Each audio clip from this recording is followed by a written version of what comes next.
I'm now a Kaggle competition master. I had one bronze medal and then 9 silver and 2 golds. Yeah. And many companies, they're interested into the Kaggle profiles. I'm not really planning to join a big company right now, but I mean, I receive a lot of offers, a lot of invitations to sit for interviews from usually startups, but they're paying a lot of money for that. I think the best or one of the best things to win a Kaggle competition is Hi everyone and welcome back to the channel. Today we are talking AI, and for that we have a special guest. Firas is a Kaggle competition master, and today he will be giving us great tips to win a Kaggle competition.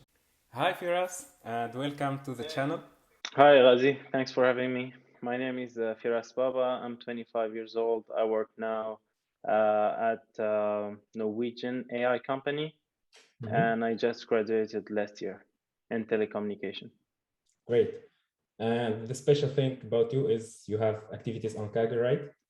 Yeah, of course. Yeah, I've been Kaggling since the last 4 years, and Nice. I'm now a Kaggle competition master. Great, congrats. Okay, let's start with some quick questions. Okay, Mac or PC? Mac, iPhone or Android? iPhone, Coffee or tea? T, Coding online or locally? locally, Your favorite editor? VS Code, Do you code with music or in car? no background, Day or night? night, Dark theme or white? white, Python or R? Python, PyTorch or TensorFlow? PyTorch. Let's go now into more serious technical stuff. So as you know now, beginners in machine learning are now trying their best in Kaggle platform. So I think it's now the best platform that you can apply your machine learning skills, right? Yeah. I mean, I agree. Kaggle is one of the best places that you can learn and apply what you learn. Yeah. So how did you know about Kaggle? Actually, when I discovered data science and AI, I went to Google and I started looking into the data jobs. What is data? How can we use data? And then I found Kaggle in many articles and many websites I visited. Kaggle was mentioned everywhere. I asked myself, what is this Kaggle? And then I joined Kaggle and I created my account. I think that was in April 2018. I was thinking that I need 5 or 6 years to win the first competition or to win the first medal. But I just found that people can get medals after 3 or 4 months after they joined the competition. So it didn't take a year. And then I started earning more medals after a year, and I got 2 or 3 medals after 1 year. And I was a Kaggle expert, and I was super happy because I achieved this dream in 1 year. But I was planning to do this after 5 years. I mean, the day I joined Kaggle. So that was kind of quick. Yeah. So far, how many competitions did you win? I think I have 9 to 12. I had 1 bronze medal and then 9 silver and 2 golds. Yeah. Great, congrats. Yeah, and do you think being a Kaggle master or a Kaggle competitor could be a full-time job for someone? Yes, I mean, it's not all about Kaggle, but once you start doing data competitions, then you can join many platforms, but Kaggle is the biggest one. But you can join Kaggle, there's Cindy, there are like more platforms where you can compete and win prizes. But the special thing about the last 2 years is that we started seeing companies recruiting people just to do Kaggle. I mean, and many companies, they're interested into the Kaggle profiles, grandmasters and masters. So you can join a company and your only task and your main task is to play in Kaggle and compete in many competitions. That's your full time and you get a salary at the end of every month. The most attractive points when you're a freelancer and you mentioned that you're a Kaggle grandmaster or master, I mean, there's no doubt that the clients will reach you and they will contact you because you're one of the best profiles. Yeah, talking about companies, did you get contacted after winning few competitions? Did you get contacted by big companies, like big Silicon Valley companies? To be honest, no. But I mean, I receive a lot of offers, a lot of invitations to sit for interviews from usually startups, but they're paying a lot of money for that. Yeah. So do you recommend practicing Kaggle as a way to to reach some great companies in tech? Well, if someone is planning to join one of the big companies, Facebook, Amazon, or Apple, whatever, so I don't think that Kaggle will help you to have a job there, because it's gonna make your CV or resume attractive. Yes, means the recruiter will notice you in between many different CVs, but they're not gonna help you to sit for the interviews and pass all the interviews, because you need to have a mathematical strong background, and Yeah. you need to analyze everything, and you need Problem to solving, software yeah, engineers. exactly. And Yeah. especially if you want to join one of these best companies as a software engineer, then you'll be asking questions like in the competitive programming platforms like Codeforces, LeetCode, etc. Are you thinking about joining one of the big companies? I mean, are you currently applying? I'm not really planning to join a big company right now, but maybe I'll be planning someday to join one. I mean, in a big company, you will learn a lot. You'll be the first one who solves the problem in the world, and you'll be working on the cutting edge technologies and etc. So Yeah, now let's go into technical stuff regarding machine learning problems. As you know, people are always looking for that secret point to get into the top winners of the competitions. So, do you think there is a special secret models that winners are using, or is it just data engineering? I think the best or one of the best things to win a Kaggle competition is to understand the business of the competition.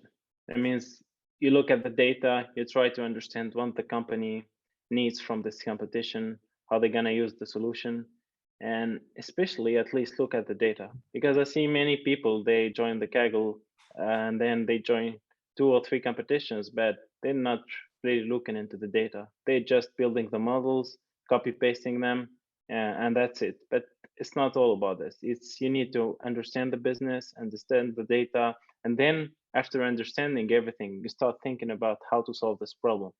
It's not all about modeling, even though the model and is very important in the end. But usually the winners they have something extra, something special about their solutions, like a fancy pre-processing.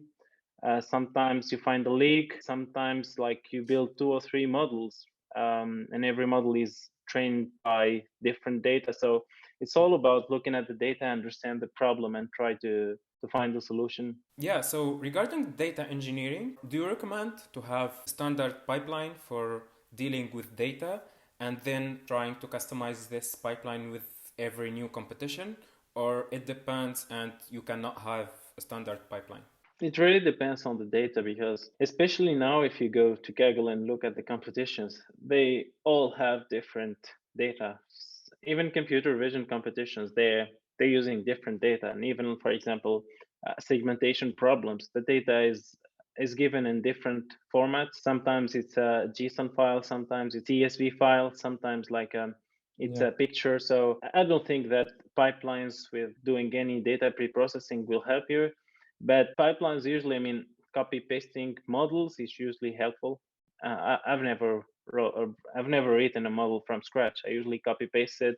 Yeah. If I customize or add some special things in the model, I will save the file and then copy paste it another day. Also, there is the problem of overfitting. So, this is a huge problem.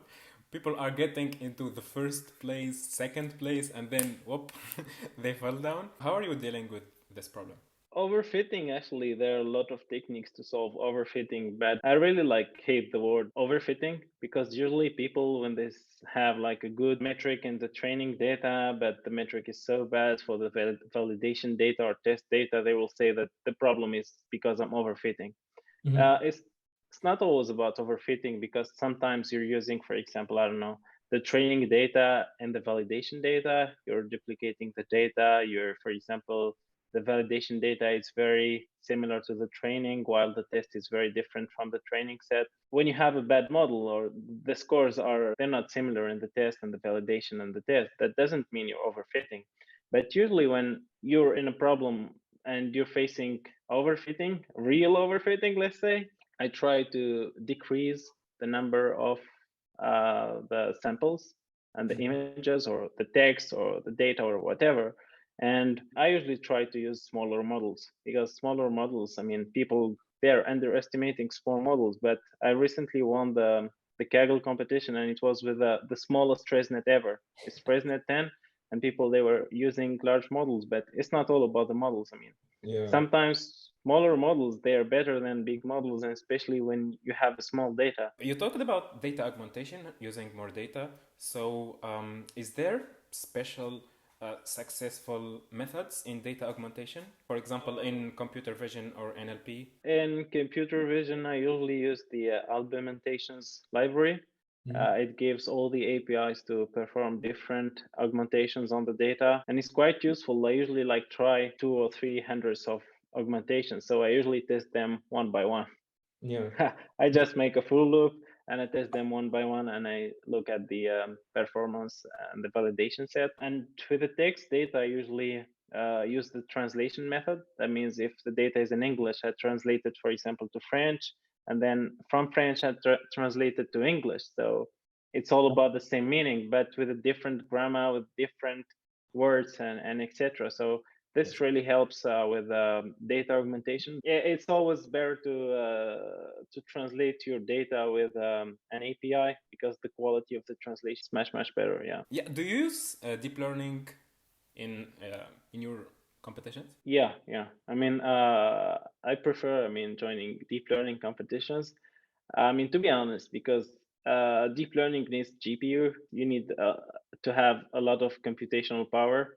Yeah. And this is Hardware not is the need. excessive. If you go, for example, to some countries, it's very hard and very difficult to afford for GPUs.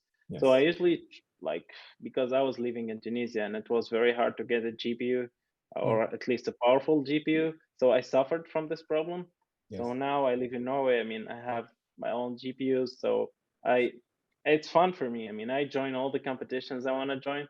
I don't have those kind of restrictions to, I mean, because I have now the computational power. So I join them, and it's kind of an advantage because usually people, when they join those competitions, they usually use the free solutions like Google Colab, Yeah. Kaggle, notebooks.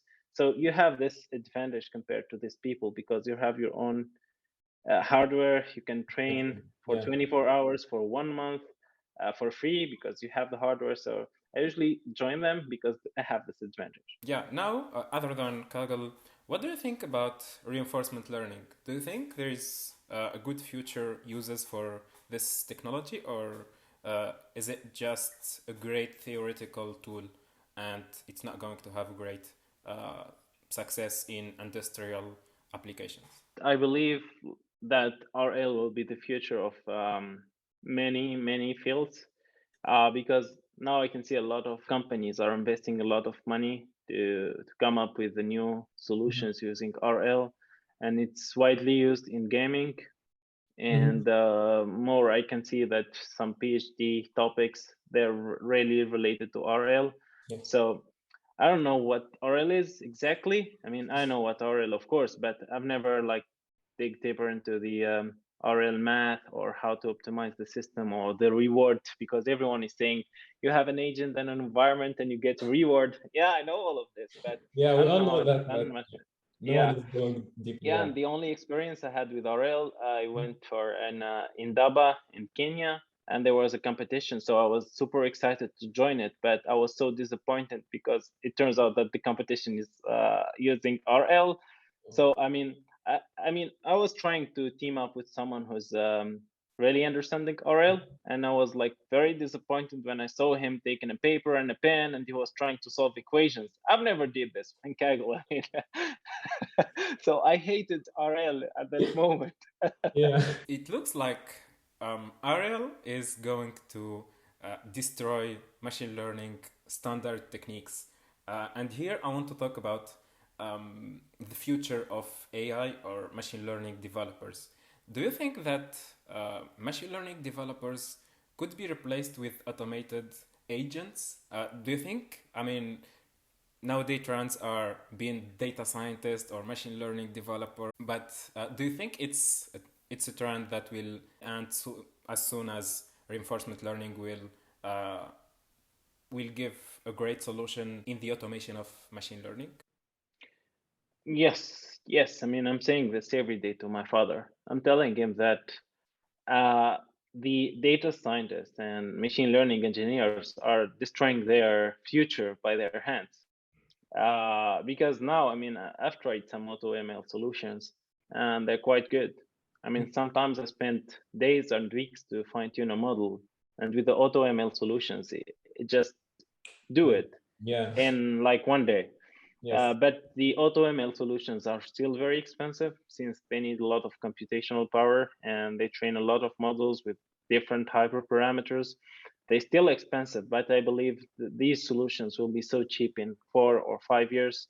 If we apply the more low, that means the computational power is doubled every 18 months, then I think we can reach that point in 3 or 4 years. So data scientists, they're not going to be in the world after 10 years. They need to find something else Good job. to do. I mean, yeah. I mean, I'm not expecting that I'm going to do data science or machine learning in the next 10 years. Maybe in 2030 everything's going to be changed. Yeah, talking about your future jobs or professional career, do you think of starting an AI business startup, or do you think about investing in this domain? Yes, I invest in this domain actually, but to come up with a new business nowadays, I think it's very difficult because everything now is done by the big companies. If you're doing a good thing or you're doing well in something, Google or Facebook or whatever or Apple will come up with the same thing, but it will be better than yours. The So better quality, yeah. yeah, because they have money and they can build their teams so quickly. I mean, they can have like 100 engineer working on only one thing while you're the only one working on that thing in your company. So AI, yes, it's a big part of the future, but I'm not really thinking about starting a business in AI because the risks are very high, especially that big companies, they're monopolizing the world now. Yeah, thank you so much, Firas. I really enjoyed discussing those AI stuff. So yeah, to end all this, do you have some special tips or advices that you want to give for beginners in Kaggle? Yeah, I mean, if you did not join Kaggle, you need to join it today. And if you have a Kaggle account, inactive Kaggle account, you need to activate today. And if you're doing Kaggle, and you need to read all the discussions. I mean, Yeah. discussions are very important. You Yeah. go to discussions, you read what people are saying, their opinions, how they're trying to solve the problems. I mean, I learned a lot. Every time I open Kaggle, I go to the discussions and I keep reading. Yeah, thank you so much. Thank you so much, Firas. Yeah, thank you. Thank you so much, everyone, for watching. If you have any other questions, let me know in the comments down below. And don't forget to like and subscribe. See you in the next video. Peace.